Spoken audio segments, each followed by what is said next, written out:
And welcome to the extra class English. आज हम करने वाले हैं आपकी poem the voice of the rain by Walt Whitman. जैसे कि इसका नेम दिख रहा है the voice of the rain, poet ने यहाँ पे रेन को पर्सोनिफाई किया है। वॉइस हम जनरली ह्यूमंस के लिए यूज करते हैं कि he has a sweet voice या she has a beautiful voice, लेकिन यहाँ पे रेन को उन्होंने वॉइस दी है। यूजुअली रेन की क्या होती है, साउंड होती है, लेकिन यहाँ हम देखते हैं रेन अपने आप में बता रही है कि वो कैसे आती है और क्या उसकी इंपॉर्टेंस है और उसकी वजह से क्या क्या होता है। तो शुरू करते हैं पोएम और उसकी लाइन बाय लाइन समरी।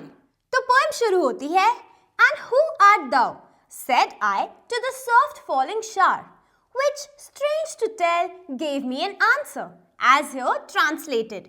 यानी कि पोएट ने पूछा इस शावर से, शावर यानी कि उस बारिश से, कि तुम कौन हो। एंड टू पोएट सरप्राइज, जो शावर है या जो रेन है उसने आंसर किया, और जो उसने आंसर किया उसे पोएट ने यहाँ पे ट्रांसलेट करके बताया है। तो क्या आंसर किया? I am the poem of the earth, said the voice of the rain.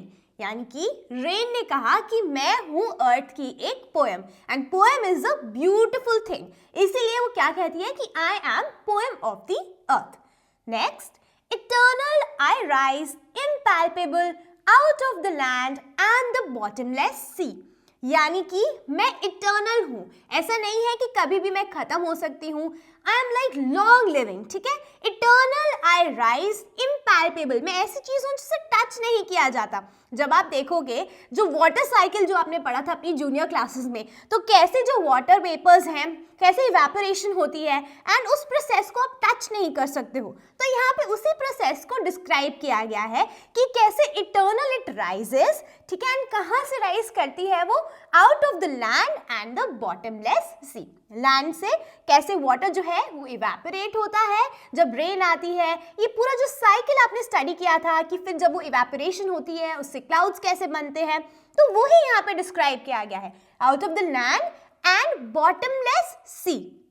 सी को यहाँ पे उन्होंने बॉटमलेस क्यों कहा है? Because it is very deep, तो उसका जो बॉटम है वो हमें नहीं पता, दैट इज वाई उन्होंने क्या लिखा है, बॉटमलेस सी। तो पानी किस तरीके से वहां से इवेपोरेट होता है। Then it says, upward to the heaven whence, vaguely formed, altogether changed and yet the same. तो क्या कह रही है यहाँ पे रेन कि जैसे ही वो यहाँ से इवेपोरेशन होती है वैसे ही क्या होता है, जब ऊपर जाते हैं वो तो क्लाउड्स बन जाते हैं, है ना। एंड वो डिफरेंट डिफरेंट शेप के होते हैं, कोई दो क्लाउड्स एक जैसे नहीं होते, अलग अलग शेप्स होते हैं उनकी। तो उसी को यहाँ पे डिस्क्राइब कर रही है एंड यहाँ पे बहुत ब्यूटीफुली रेन अपने आप को बता रही है कि upward to the heaven, upward to heaven यानी कि स्काई में। तो यहाँ पे ये जो पोएम ऑफ अर्थ है, क्योंकि जो रेन है अपने आप को इस तरीके से डिस्क्राइब कर रही है कि वो पोएम ऑफ अर्थ है, इसलिए एक सिंपल सा जो प्रोसेस है वाटर साइकिल का उसको इतना ब्यूटीफुली यहाँ पे डिस्क्राइब किया गया है। तो वही कहते हैं whence vaguely formed, मतलब किसी की कोई क्लियर या कोई पर्टिकुलर ऐसी नहीं है कोई शेप हो, all together changed and yet the same, even though उनकी शेप वगैरह चेंज हो चुकी है लेकिन फिर भी they are the same, है ना, क्योंकि उनसे फिर बारिश होती है, देन अगेन इवेपोरेशन स्टार्ट होती है, देन अगेन जाके क्लाउड्स बनते हैं, so it's always the same. Next क्या कहती है? I descend to lave the draughts, atomies, dust layers of the globe. I descend मतलब मैं जब आती हूँ, मैं क्यों आती हूँ? बिकॉज जहाँ पे ड्रॉट्स होते हैं, ठीक है, उन जगहों पे जब मैं बरसती हूँ, जब बारिश गिरती है तो हर जगह अच्छा होता है, हर जगह फसल जो है वो होती है। तो यहीं पे लिखा है इन्होंने, I wash away the droughts, atomies, dust layers of the globe, और जितनी भी डस्ट होती है, जितनी भी धूल होती है, वो सारी की सारी क्या हो जाती है, साफ हो जाती है। Then it says, and all that in them without me were seeds only, latent and unborn. So rain कहती है कि मेरे बिना जो सीड्स है वो सीड्स ही बन के रह जाएंगे, वो तब तक बड़े नहीं हो सकते जब तक उनको पानी नहीं मिलता, और वो पानी कहाँ से मिलता है उनको? रेन से। तो इसीलिए वो कहती है कि मेरे बिना वो है लेटेंट, इसका मतलब ये है कि मेरे बिना वो एक तरीके से हिडन है, छुपे हुए हैं, और अनबॉर्न है। जब तक मैं नहीं गिरूंगी, जब तक मैं बारिश बन के नहीं नीचे आती हूँ खुद, तब तक जो है ये जो सीड्स है वो नहीं ग्रो करते। एंड नेक्स्ट कहते हैं and forever, by day and night, I give back life to my own origin. तो ये हमें पता है कि ये जो प्रोसेस ऑफ वाटर साइकिल जो है ये हमेशा चलता रहता है. तो किस तरीके से डिस्क्राइब किया है रेन ने कि मैं अपने ओरिजिन को खुद जो है बर्थ करती हूँ. कैसे कि खुद जो है वो रेन गिरती है, फिर देन अगेन इट इवेपोरेट्स, फिर अगेन क्लाउड्स बनते हैं. तो डे बाय डे वो अपना ओरिजिन जो है वो खुद करती है, अपना बर्थ जो है वो खुद करती है.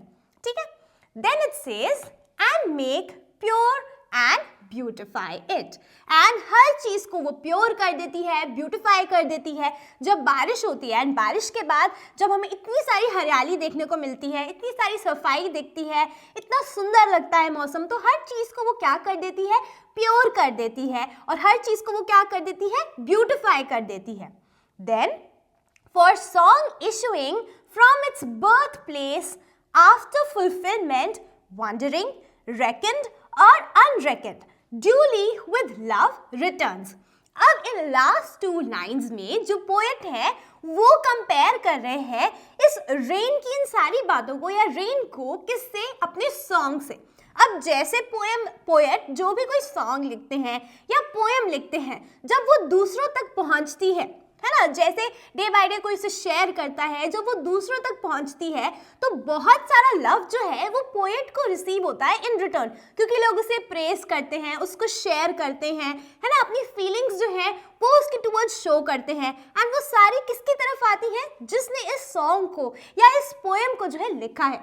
तो इसी को जो पोएट है वो कंपेयर कर रहे हैं कि जैसे रेन जो है उसको किसी की चिंता नहीं है, उसको कोई फर्क नहीं पड़ रहा, इवन दो क्या लिखा है उन्होंने, रेकेड और अनरेकेड ड्यूली विद लव रिटर्न्स. यानी कि कोई फर्क नहीं है, किसी की टेंशन नहीं है कि अगर कोई उसको पसंद करता है या नहीं करता. रेन को क्या फर्क पड़ता है कि कोई पसंद कर रहा है उसे या नहीं कर रहा है. वो तो अपना जो वाटर साइकिल है, वो जो अपना ओरिजिन है, डे बाय डे रोज करती है. सिमिलरली जो पोएट है, इवन दो उन्हें बहुत सारा लव जो है वो रिसीव हो रहा है अपने सॉन्ग के लिए, लेकिन उनको ऐसा फर्क नहीं पड़ता. क्यों? क्योंकि कोई उनके गाने को पसंद करे या ना पसंद करे, but he will not stop writing it. And इस चीज को वो यहाँ पे कंपेयर करते हैं और कहते हैं कि ये जो रेन अपने आप को पोएम ऑफ अर्थ कहती है, उससे मैं अपने सॉन्ग को कंपेयर कर रहा हूँ. एंड यहाँ पे वो डिस्क्राइब करते हैं कि कितने ब्यूटिफुली जो रेन है अपने बारे में बताती है. एंड यहीं पे ये जो पोएम है वो खत्म हो जाती है. तो ये तो थी इस पोएम की समरी. अब हम देख लेते हैं इसके कुछ इंपॉर्टेंट लिटरेरी डिवाइसेस जो कि इस पोएम में यूज किए गए हैं. Let's have a look.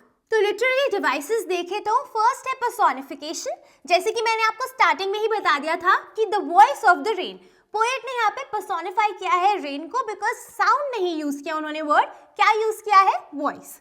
Next है इमेजरी. अब किस तरीके से सारी की सारी चीजें बहुत ब्यूटीफुली डिस्क्राइब है. जैसे पोएट कहते हैं जब उन्होंने पूछा सॉफ्ट फॉलिंग शावर से, तो हम एक अपने दिमाग में इमेजरी जो है, विजुअल इमेजरी जो है वो इमेजिन कर लेते हैं कि किस तरीके से विजुअली हम देखते हैं जो बारिश है या जो हल्की हल्की सी बारिश है वो हो रही है. नेक्स्ट है हाइपरबोली, यानी कि कुछ एग्जैजरेटेड इफेक्ट दिखाना. जैसे कि यहाँ पे क्या लिखा गया है, बॉटमलेस सी, यानी हमें ये तो पता है that it might have a bottom, लेकिन हमें ये पता है कि वो बहुत ज़्यादा डीप है, इसीलिए यहाँ पे क्या यूज़ किया गया है, एग्जैजरेट करने के लिए, बड़ा दिखाने के लिए बॉटमलेस. देन है आपका मेटाफर, जहाँ पे क्या हम देखते हैं, रेन कहती है आई एम पोएम ऑफ अर्थ. तो यहाँ पे रेन क्या कर रही है, एक तरीके से कंपेयर कर रही है अपने आप को पोएम से. So I am poem of the earth. तो यहाँ पे हम देखते हैं सिमिलैरिटी, पोएम, ये पोएम एंड देन पोएम जो कि रेन अपने आप को कहती है. सो ये सारे के सारे लिटरेरी डिवाइसेस यूज किए गए हैं इन दिस पोएम.